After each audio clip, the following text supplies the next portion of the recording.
Audio Jungle. Selamat siang pemirsa, jumpa lagi bersama saya Anelia di News Today.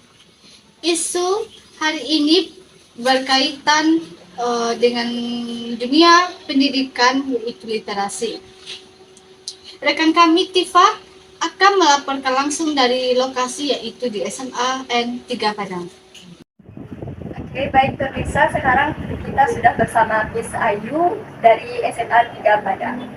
Dan sekarang kita akan membicarakan isu mengenai literasi di kurikulum Merdeka saat ini. Baik, Miss Ayu, jadi menurut Miss sebagai guru, wali kelas juga kan Miss, bagaimana program literasi di SMA 3? Program literasi di SMA 3 Padang sejauh ini alhamdulillah itu berjalan dengan sebagaimana mestinya, karena kita memang semenjak kurikulum Merdeka itu sudah menerapkan untuk siswa itu menggemari literasi tidak hanya di pelajaran bahasa saja tetapi juga di pelajaran-pelajaran non-bahasa seperti ya, mulai dari kelas 10, 11, 12, memang mereka sudah diberikan ruang untuk mendalami bagaimana cara kita agar bisa menyukai dan mengaplikasikan tentang materi atau kegiatan literasi. Jadi Miss, kalau menurut data kan Miss, kadang sekarang kan literasi itu masih sedang gitu Miss. Jadi kalau menurut Miss, apa sih yang menjadi tantangan siswa dalam menyukai literasi itu? Sebelumnya Miss menjelaskan bahwasanya program literasi di SMA 3 itu berjalan dengan lancar. Nah, di sini Miss akan spesifikkan itu kita mengadakan, kalau dari kurikulumnya sendiri mengadakan setiap hari Kamis. Hari Kamis dikasih waktu sekitar 20 menit setelah berdoa dan Asmaul Husna, itu siswa-siswa membawa buku bacaan, terserah apakah itu buku pelajaran, novel, kartun dan segala macam, yang penting mereka suka dan minat. Nah, jadi setelah itu kegiatannya mereka mulai untuk membaca secara tekniknya diserahkan kepada guru masing-masing. Apakah mereka membacanya secara pribadi atau dengan keras, maju ke depan dan segala macam.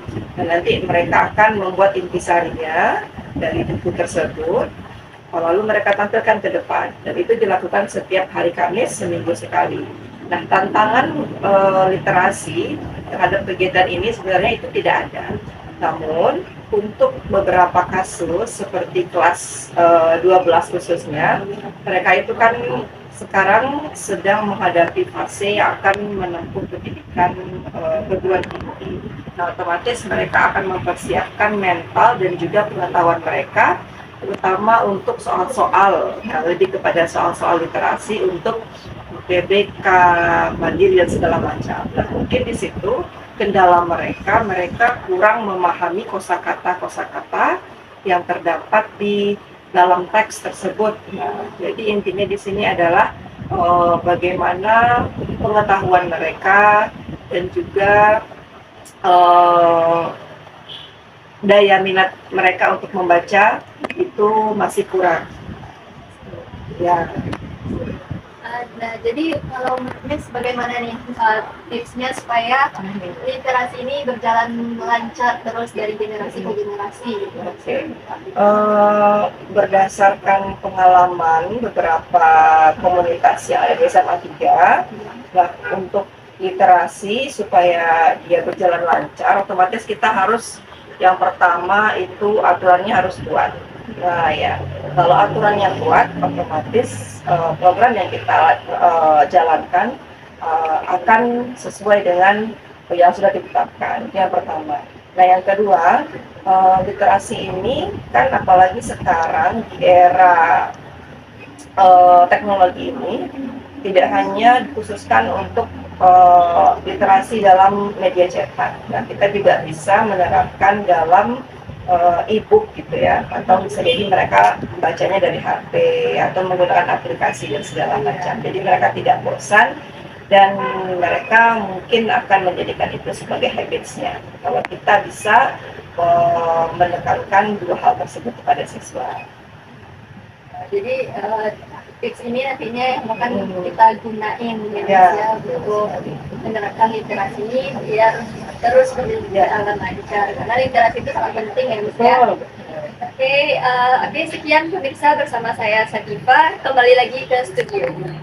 Baik, terima kasih untuk rekan kami yang telah melaporkan dari lokasi, sehingga kita tahu perkembangan serta tantangan yang dihadapi dunia pendidikan khususnya di SMA 3 Padang. Sekian berita hari ini, saya Anedia pamit undur diri.